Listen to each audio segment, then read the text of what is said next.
Hey everyone, it is Susie, and I'm going to try to get this in frame. It's really tall. I made another journal, and this one truly is just a junk journal.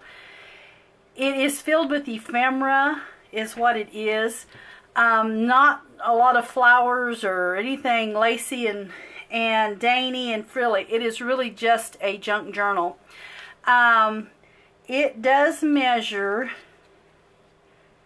The cover is about an 8.5 by 4 and not quite 3/4. But this here I did want to make just a journal of ephemera. I wanted to fill it with lots and lots of ephemera, so that is what I tried to do. I did use one of these merchandise bags. Now, and I did not fill it inside like I normally do with cardstock. It is just simply the bag. I thought it was fine the way it was. I didn't think it really needed anything in there. I used just really, I think this is an old pillowcase that I actually used and cut up for the spine and for the tie. But anyway, I did use a few of the Tim Holtz images. I believe this is French Industrial. I could be wrong. It's just some that I had in my stash. But I added some vintage lace around it. I've just kind of collaged it. And let me make sure I'm a little in frame here. Like I said, it's kind of long and the camera may not pick it all up if I'm not careful. I did use one of these. I bought some of these vintage flashcards here last weekend on my little trip to Junkapalooza. I bought that, and that is actually what I've used for the back to back all this collage on. And anyway, this lace here is not vintage. This actually came from Hobby Lobby. Isn't it beautiful? I knew when I saw it I had to have some of that. But that's just a new crocheted trim from Hobby Lobby. But this here, the rest of this is a vintage trim. And the back is just pretty plain. I didn't put anything on the back, so anyway, you open this up, and I have also put that same linen here because I wanted to reinforce the spine where I did the pamphlet stitch. I wanted to be sure and reinforce that so that it does not go through the bag. So that will ensure that that doesn't happen. Here I have simply just done some collage. This is actually just some repurposed fabric here. This was actually something I had bought last weekend, and it was tied together with this little fabric trim here, and I just thought, oh, I think I'll just use that in this journal, so that's what I did. I've got one of the weekly time cards. It's a trifold. I've actually just cut it up, and I made a pocket. And here is the back just for journaling. And it sits in the pocket. I just kind of cut it up and put it together there. This is actually one of those Detroit transfer bus tickets. I have this in the shop right now. They are vintage. Well, they're 2002. I can't say they're vintage. It's not really vintage. It's older though. Here I've just made a pocket out of an old table runner. And then this is a Pinterest image here. And it just sits in the pocket. Here is some vintage stamps though. I believe these were the 1940s, 40 stamps. And I think I only have one set of this left in the shop. So I just have one set of stamps left. This is an old airmail envelope that I used. And this is a vintage card. This is a 1914 card. This came with some of my school district of Erie, Pennsylvania school district. This was something that came in that. So this is a piece of ephemera here that's kind of fun, and it is dated February 26, actually at 12:30 p.m. on 1914. So that's a little fun piece of ephemera.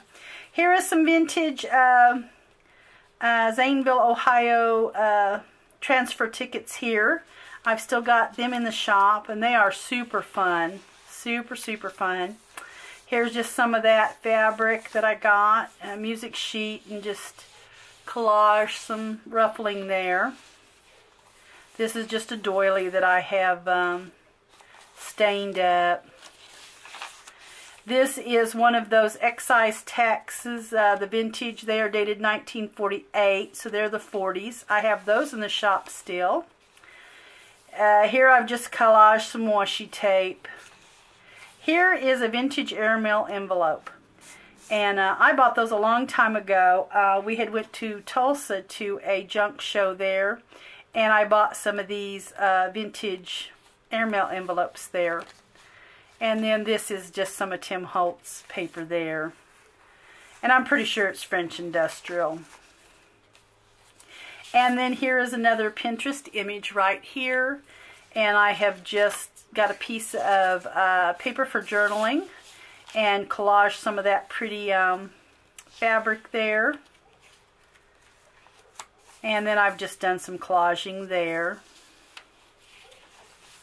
This is actually a stamp. This is not vintage. I purchased something from Sagita, and this is just one of her stamps that came on the envelope, and I've just repurposed it. I just thought it was pretty. And then here is a tag also that I have made, and you can journal on the back. This is actually a vintage paperclip here. It is discolored from age. I didn't rust that. It is natural rust. And here is one of those vouchers that I have in the shop. And I've just took some fabric and stitched it on. This is March the 13th, 1914, Erie, Pennsylvania.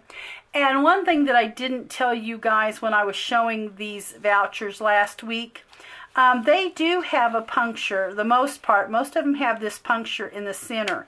Because back then, they actually took their receipts and put them on that little metal poker. I forget what it's called now. Oh, something stick. I can't even remember what it is now. But they use that to put all their receipts on. And that is why those punctures are there. That is true vintage there. And then here is one of those vintage flinch cards. And I've just made a little pocket there. Here are some more of those transfer tickets. And then, or transit tickets. And then this is a vintage glassine. They are discolored already too. They are natural vintage. Here is just a coffee stained paper.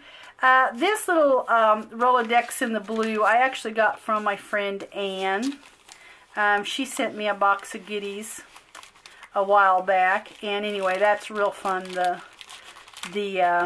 Rolodex card.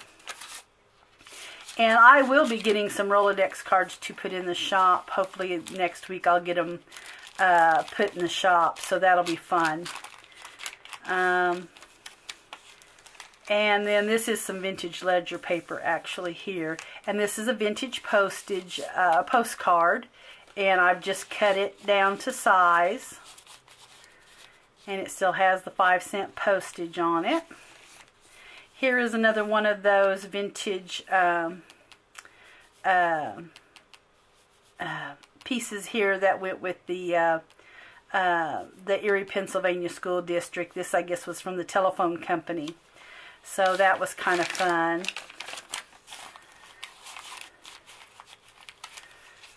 And here is some more of those vintage stamps here. And I've just kind of made a pocket out of where it had been cut off the envelope. When I purchased these, they were just cut off the envelopes or whatever, just like this. And so I just thought it would be cute to make that the pocket. Pinterest image, placed a journal on the back. And then here is the center of the signature. And here is some more vintage linen here with some trim on it. And I do have some more trim bundles in the Etsy shop, but they're about gone. I have more to put in there. I just haven't had the time to get them cut apart and things. But Anyway, I still have a few left. I did get some of them in there, a week ago or so there, last weekend. Or it might have been this last week. I might have got them in there. I can't remember now, but I just put them in there. And then here's another one of those flinch cards here. And I believe the game was 1938, if I remember right. And these cards are in excellent shape, but they are vintage. And then here is another piece of that ephemera here. And same way, there's the little poker hole there. And the penmanship is gorgeous. I mean, just gorgeous. I love it. I love ephemera. I love anything vintage. And then here is some more of the stamps that I got from Sagita when I ordered from her. I do have some of these little perforated merchant tags there in the shop. Thought they were kind of fun to put in the journal. And another blue Rolodex card. This is a vintage little table runner here in a brown. I thought was cute. And that is vintage ledger there. Another piece of that excise, retail dealers, excise tax right there. And then my doily. And here's just another collage, kind of like the front. I just used one of Tim Holtz's images here and then collaged it up on a music note or music sheet. Here is the other half of that vintage envelope, airmail envelope, and I just put a blue Rolodex card in it. Let's see. I didn't stab it all the way down in there because I didn't want it to bend. And then this here was actually going to be a pocket, but I ended up having to make it a faux pocket. Because of the age of this airmail envelope, the window was real brittle, and so I ended up just gluing the piece in it, and it looks like a faux pocket. It won't actually come out. So that's what I ended up doing with that. Yeah, my full intention was to make it a pocket, but it just didn't work out, so it is now a faux pocket. And then here I've just added another one of those little table runner fabrics there. I've layered fabric, and I've layered some of that vintage lace. And then here's some more of those Ohio transit tickets there. And then I've just added a piece of writing paper there. But anyway, guys, this is just my little junk journal full of ephemera and fun things. And anyway, that was a fun journal to make. And then I want to show you a couple things I did. I did only get one of my little guest checks, my little altered guest checks made. I had planned on making a few of them to put in the shop, but I actually only got one made right now. It's going to the shop. But I took these, because I don't have very many. I'm just going to alter them little by little. And what I did on these is I have cut the corners to match, because it only had the one side, you know, from just where it was made that way. I actually made it a tag. And this is what I used. And also I used some Tim Holtz Distress Paint in the vintage photo. I used this right here to just kind of go around and make it the brown color, but this is what I used, Vintage Photo Distress Paint. I picked that up, I don't know, Hobby Lobby or somewhere. And then I've added some little rosettes, a vintage button, some vintage lacy, and this is a little bit of vintage tatting here. But anyway, really cute. And then here's the back. I have just put ephemera. This here is actually some paper that came from, I believe, Joann's. It's just the die cuts with a view that you actually put on your drawers if you're altering drawer fronts or whatever. That's what it is. It's a nice thick paper, and I used it to collage with. But anyway, that's the back of this tag. And then I did the same thing here. Just used some vintage linens and things here with the trims. And I also vintage photoed around the photo itself, or vintage photo distress ink around the image. Added some vintage pieces here, buttons, and that's this was super cute. It almost matched the stain. And then here is the back of that I've altered. So anyway, guys, here are my little fun projects I've been working on. Anyway, I hope that you have a great day, and I'll catch you in the next video. Thanks so much for watching.